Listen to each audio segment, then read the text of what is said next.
Hello there, Qckslvrslash, and today I bring you a video from Friday's stream. And the reason I'm doing this because, well, A, not everyone can make it to the stream to watch me play, but also because I feel this game teaches a number of important facts, particularly about low-tier battleship play, but just low-tier play and play in general. I'd like to apologize also for this one being 6-7 hours later than normal.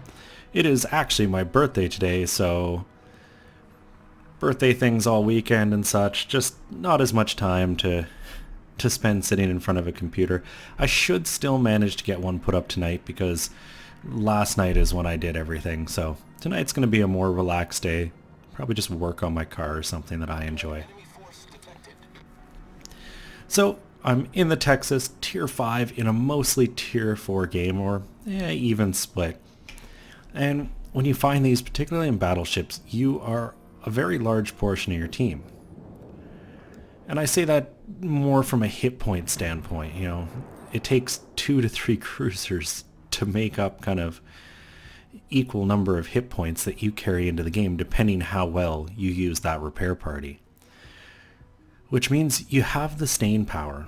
And as I said the other day when I was watching a couple other low tier battleship videos, I use AP. There's so many people at these tiers who just fire HE at everything, and I think from those learning, it comes down to HE kind of gives you reliable damage. You can hit a ship anywhere and, you know, you're not doing armor penetration, you know, the shells are detonating on contact. So first and foremost, the obvious thing in this match is don't sail in straight lines. There's 3 destroyers aside and a couple cruisers with torps as well. If you sail in a straight line, you're asking to get deleted.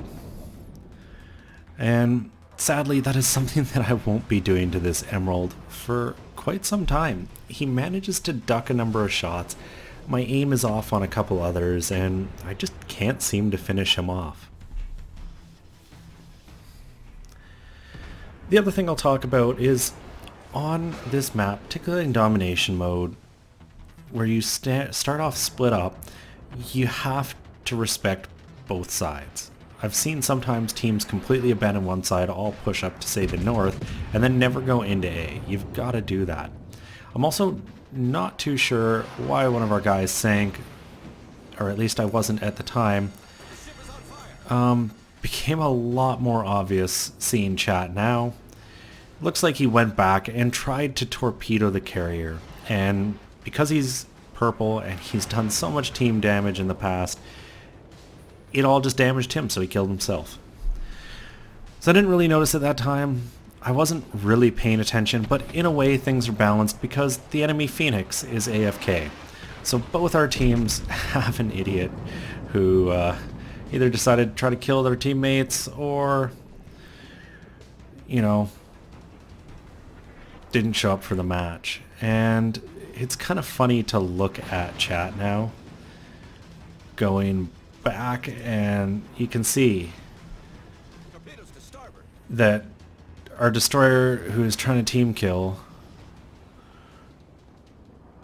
oh no, sorry, that's our carrier, going like, wow, can't believe that just happened. And while I've been rambling about that, you can see I did hit the Emerald for a Citadel, and realistically, if these shots had been taken a little better, I probably could have finished them there. But my aim sucked, and I'll pay the price. So for the rest of this intermediate part at the start, I'm really wanting to get into Charlie. I don't like that they've got a cap. We've got a bulk of our team down here. The issue is it is a couple destroyers. So for me to get in there, you can kind of see how I'm going about it. I'm weaving back and forth. I'm trying to bait out the torps while I can and just work my way in. Fortunately, this Clemson decides it's time to rush the battleship. I finish him off with my front 2 guns, but to never be too careful, I turn away. I want to get just outside, you know, his torpedo range, which I think is technically 5.5, but I decide I kind of want to get, out to that 6K, because you never know with converging tracks, and it's a good thing that I did, because there was his torpedoes. Probably wouldn't have hit them, but there are also kamikaze torpedoes that our destroyer sails right into. I'm going to dodge those, and once they pass, get turned back in. We need to get in this cap, and that really is my focus, especially now that their Miyogi kind of just got to sail into the middle of the map and has gotten that. And look at where our Mitsuki has gone. I'll never understand people who do this kind of thing. I never really paid attention to where he got, but now he's in behind enemy lines. He has no out. There's nowhere for this guy to be able to disappear to if he starts taking a lot of damage. And as a result, he's going to die sooner or later. And right here is really going to be the first test of my Texas AA, and that is one of the big things the Texas does bring to the game. Compared to the standard New York, it's got a better AA rating, and then to top it off, I've got my Montana captain in this thing right now. So I've got, AFT, BFT, all the modules that I'm allowed to mount, and you can see I'm just eating these tier 3 planes from that tier 4 carrier. And I gotta say, it's one of the reasons I like the Texas. You don't really have to worry about the lower tiered carriers at all. Like, you just don't even think about them. And even your own tiered carriers, you only have to kind of half pay attention to them. I get another beautiful shot at the Emerald here. He's perfectly side on, sailing in a straight line. I'm firing all my turrets. The shells finally connect, and I finish him off with a Citadel, and that feels good, and it puts our team back in the lead. What really sucks is we've lost all of our destroyers. One died to team kill, one died to some torps that maybe he should have been a little more careful about, and the other charged in and got himself killed, and he didn't even take out the AFK ship. So you can see a couple of us agreeing we've got to get into Charlie. That is really where we need to be. I see the kamikaze, I'm always going to take shots. And I'll see some people who choose not to if they've got AP loaded. AP is still going to wreck destroyers if you hit them in the right spot. And even if you don't, you're going to get like 1,000 damage for the overpip. So what I'm angling for right now is I'm trying to put Alcatraz Island here right between me and where that kamikaze was last spotted. Put some solid land between me and any incoming torpedoes. It'll keep me safe. And here come some more bombers, and I just really don't care about them. I'm trying to line this Kirov up.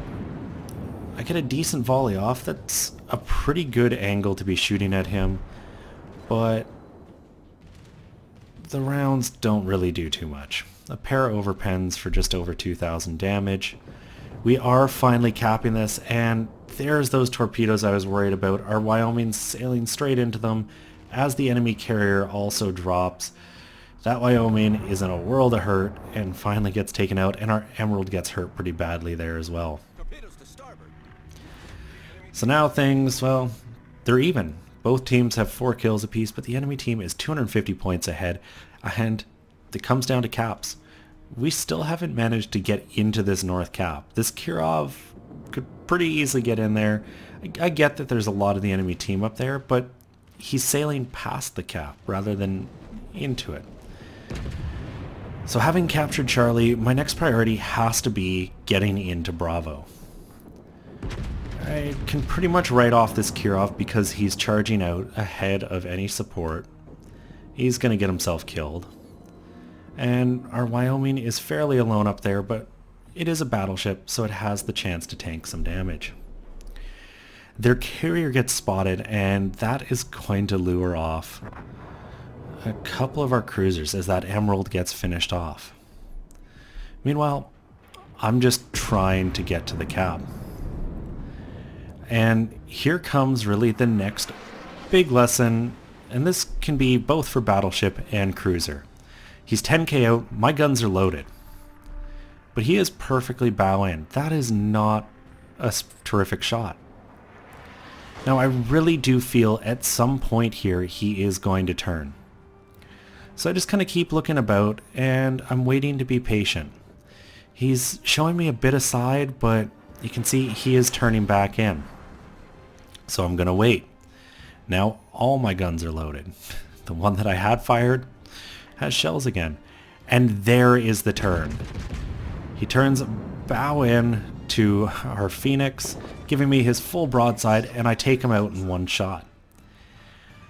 And you can see he's going to type in chat that I got lucky with the timing. But that had nothing to do with timing. I had my shells for quite some time. That came down to patience and had nothing to do with luck. There's the message. And you can see he's a bit salty. And I would be too. He just got deleted. If you're in that situation in a cruiser, really I feel the best thing you can do if the ship isn't shooting at you is to just slow down. You know, if a battleship's waiting for the shot, he's gonna delete you the second you turn side on. So you either need to make him shoot and then you can turn and get out, or, you know, just continue to nose in, get closer, where you can outpace his guns. I get a decent hit on the kamikaze there, the Langley finishing him off with a bomb drop, and things are looking a little better now. It's 5 on 5, we've got 2 carriers apiece, pretty much identical lineups. We're still way behind in points, but we're about to have both caps. And I'm already up to 3 kills and just over 55,000 damage, so pretty good game for me. And I was having a lot of fun in the stream during this one. This ship was a request. I think it was I Am Duders. It's like, Texas. She absolutely loves this ship. Mostly just because of the name, I think, and how it looks with all the turrets. So I happily obliged hopping into it, knowing I could have fun. We've got some more bombers coming in. They're not really going to be a problem. And in chat, this is where I started really talking about what I'm mentally trying to decide here. And what it is they've got a couple battleships here. We do too. But right now, Helio ERG has no shots at me. And he won't. As long as I never go past this edge of land, he's not going to have shots. So I kind of voice this out in, you know, in the stream as I'm playing that, hey, you know, I'm going to just parallel this edge of land, really try to delay how long I have before Helio there gets shots on me, so that I can really focus down this enemy, oh my god, this Wyoming. Because one-on-one is really how you want to be fighting. If you can put yourself in the situation that only one ship is ever firing back at you, you're golden. Particularly in a battleship, because you can do well, and you can see that YO is shooting HE at me, which if you're in a low tier battleship and you come up against another battleship and he's firing HE your way, you basically dance on the spot. You just won the lottery, because it's not going to hurt you the same way AP is going to hurt back. And that volley right there really shows the difference. 10,900 and some damage in one volley. You're not going to do that with HE. Now sure, HE, sometimes you'll light a fire. You might get a few thousand damage, but you're not going to be doing 10k. I get myself behind this island, which gives me, you know, a break. I'm no longer spotted. I've got a few moments while I reload, pop back out the other edge, still have him perfectly lined up, and just let the shells fly, finishing him off, picking up my 4th kill, 80k damage. And it's kind of at this point where I'm like, I can get the Kraken. This can actually happen. And this one, I'd say I really worked for. It was kind of funny because in stream a little later, and those of you who are there can attest to this, I got into my Bajoni literally wanting to detonate. I put every flag I could on it to increase my chance of detonation because I'm running out of Juliet Charlies. And I went on to have a Kraken in that game too. Sometimes things just go your way, and when they do, you know, it's an absolute blast. And this is the first point where I noticed that this Phoenix is AFK. So that basically means this game's over. We've got the caps, there's no way carriers can push in on us, and the Phoenix is gone. So I'm just going to comfortably sail into Alpha and just bombard this Phoenix, trying to pick up the Kraken. So rather than sit here and let everybody watch, 4 volleys as I just do a few thousand damage at a time to this Phoenix, I'm going to skip ahead. The planes, they don't come for me anymore. The carriers, I think that Langley in the north gets sank by one of the teammates. And then we kind of turn and I take one shot at the Langley in the south. But nothing interesting or exciting happens. So let's jump to post-battle. And here we are, and you can see it was a pretty amazing game for me. Just shy of 600,000 credits, 9,067 XP, Confederate, First Blood, Kraken, Devastating Strike, just broke the 100,000 damage mark, 100,799, 5 kills. Really the only sits I got were those 2 cruisers early on, but I continued to work things down and I got caps, and that's what really mattered here. And what it really, I think, helped me win the game was patience. I didn't rush into anything when I saw things going wrong in the match, and I really did think it was a loss. Because in the stream, I was complaining that, come on. I'm doing really well here, and our team is just evaporating. And you can see 2,572 base experience. I shot down those 23 aircraft.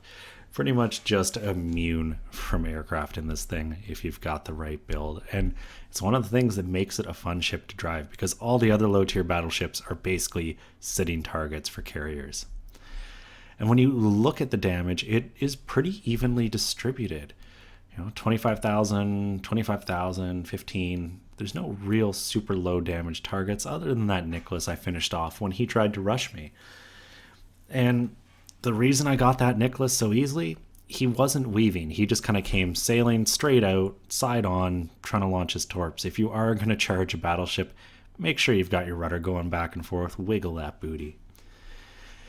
And in the end, took home, 549,000 credits, if I'm reading that right. 9,000 experience, way more for the captain in this thing, who apparently isn't a 19-point captain. So maybe I didn't have my Montana one in this. Maybe I put Steven Seagal in it or something for the battle. Anyways, I do hope you guys enjoyed it. This way I can share a bit of what happened in the stream with those who couldn't make it. If you liked it, please consider giving it a thumbs up or subscribing to the channel. And as always, I'm Qckslvrslash, and I'll have another one for you guys later.